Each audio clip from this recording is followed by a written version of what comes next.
Hi, John. Hi. Hi. I just feel my heart going out to Kristen. I hmm be touched by what she just did, and Very, I very, very touching. Very beautiful. feel that resonance with you. hmm Um, my experience was similar to the meditation this morning of falling into this deep, rich, black, blue, nothing, everything, pulsating energy. It's like being in the very bottom of a very deep ocean, and there's no waves, and everything's very still. And then it's like this cosmic heartbeat. It's like the hmm heartbeat of the cosmos. Like There's that pulse. Yes. there's that pulsing of hmm that's cellular in everything, and hmm it becomes shot full of light, like shards of light. And I could feel this really profound, deep peace. And then in the heart center, there's like this exquisite kind of beauty and fineness and delicacy and strength as well, radiance, and then like this open like light and oh, I can't even describe it. It's just and so what's moving in me around it is at a certain point when I'm interacting with other people, I tend to put my safety through my eyes, and I don't completely lose track of that ground, but I guess I get contracted more into the personal, because I'm going to backtrack a minute. In the question, one of the questions when you asked, what is the ground? And what I heard was, at first it sounded like nothing, but it was like no thing. And there is nothing personal. Like there was no me. There's No, nothing personal. not personal. No. And I mean that's a huge, huge, huge relief. And how to hold that increasingly in the personal. Well, let's see. Oh. So, just like right now, I mean, rather than speaking about it in abstract, like, because it's about letting the eyes be soft. You know, we have a tendency when we feel unsafe for attention to rise up and be projected out, right? What we call vigilance or hypervigilance. And we're subtly scanning for approval, disapproval, danger, safety. We all do it, okay? So it's a very old habit. What would it be like to meet one another from this?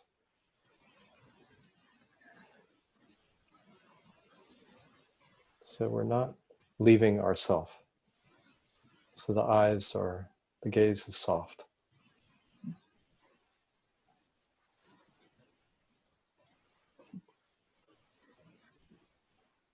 Like melting, isn't it?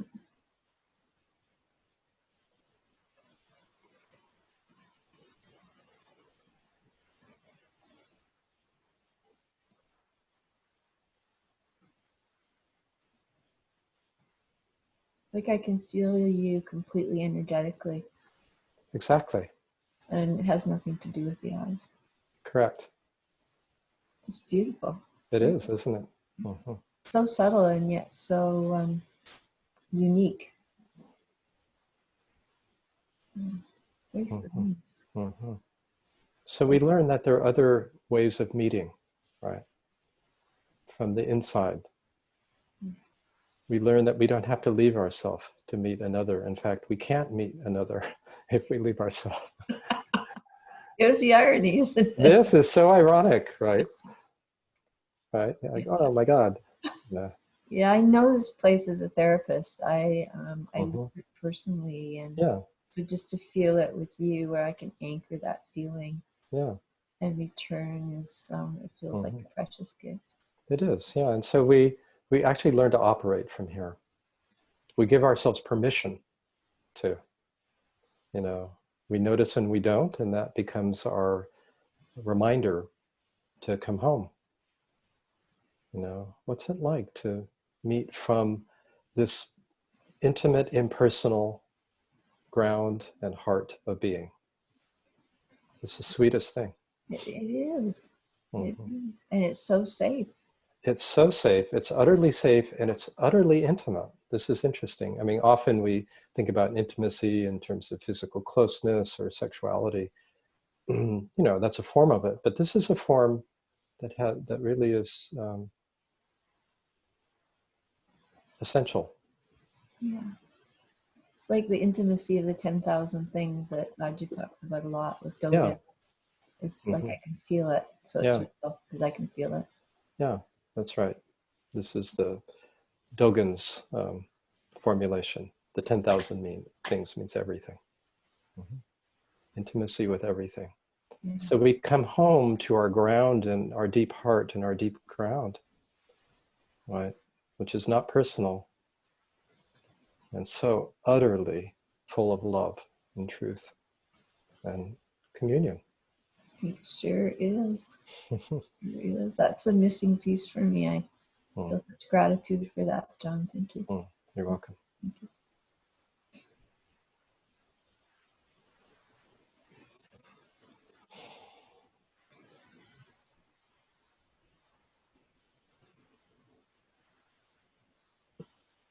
Jen, I'm muting you now.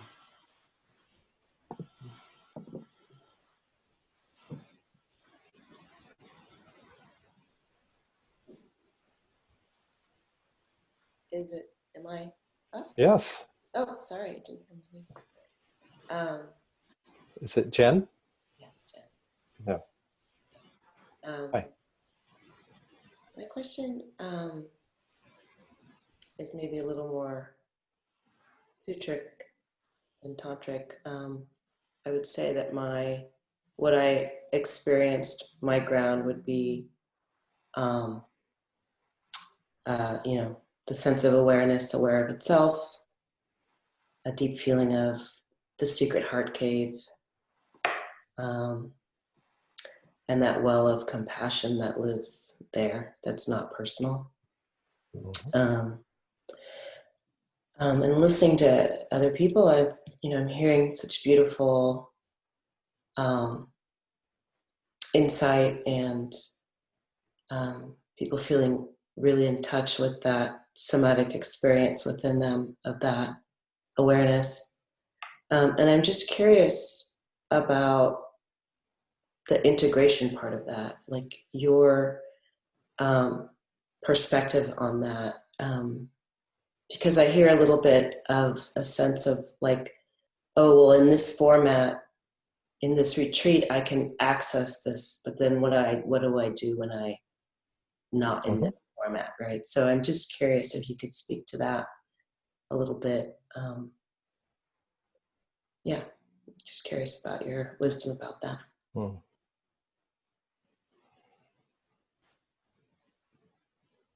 I'm sitting with the question to see if anything authentic arises rather than going to the mind. Well, I think specialized environments like this, a retreat, offer, a certain container of depth and intimacy that allows this, these subtler and deeper dimensions to unfold into conscious awareness, and allows us to tap into something deeper than, our patterns and defenses and distracted attention. So the question becomes, well, how does this work in our ordinary life? How do we kind of tap into it or access it? Is that kind of the essence of your question?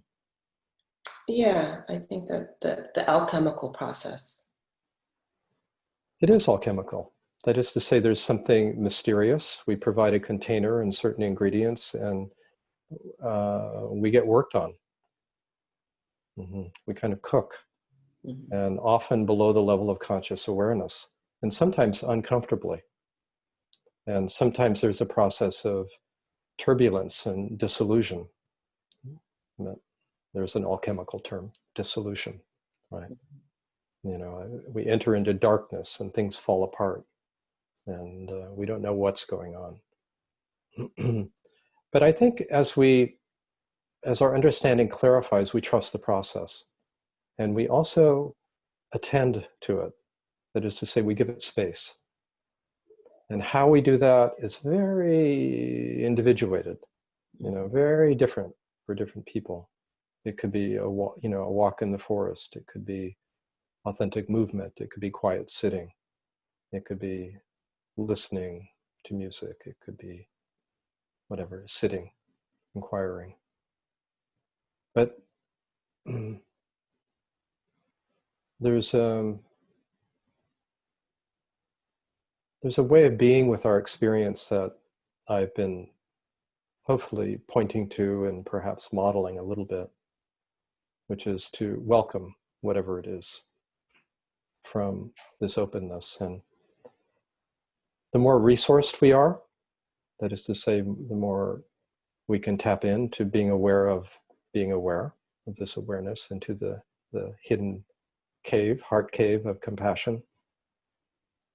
This then becomes the kind of alchemical container for our transforming human experience. And the more we can bring those qualities to our internal and ordinary experience, the more we facilitate the transformation. So it really, for me, this is not so much about sort of a disciplined practice, but more the love of truth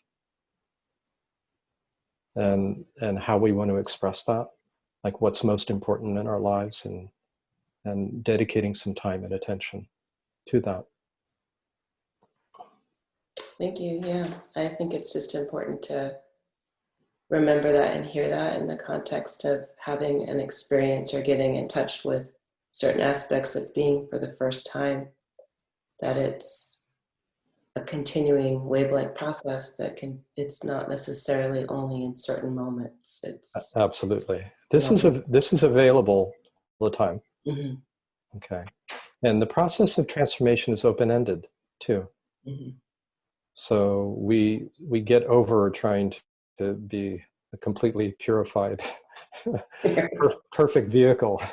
We let that one go, or perfectly enlightened being, and we relax around all of it. And our daily life is more and more a practice. Yeah. Thank you. Thank you. Yeah, thank you.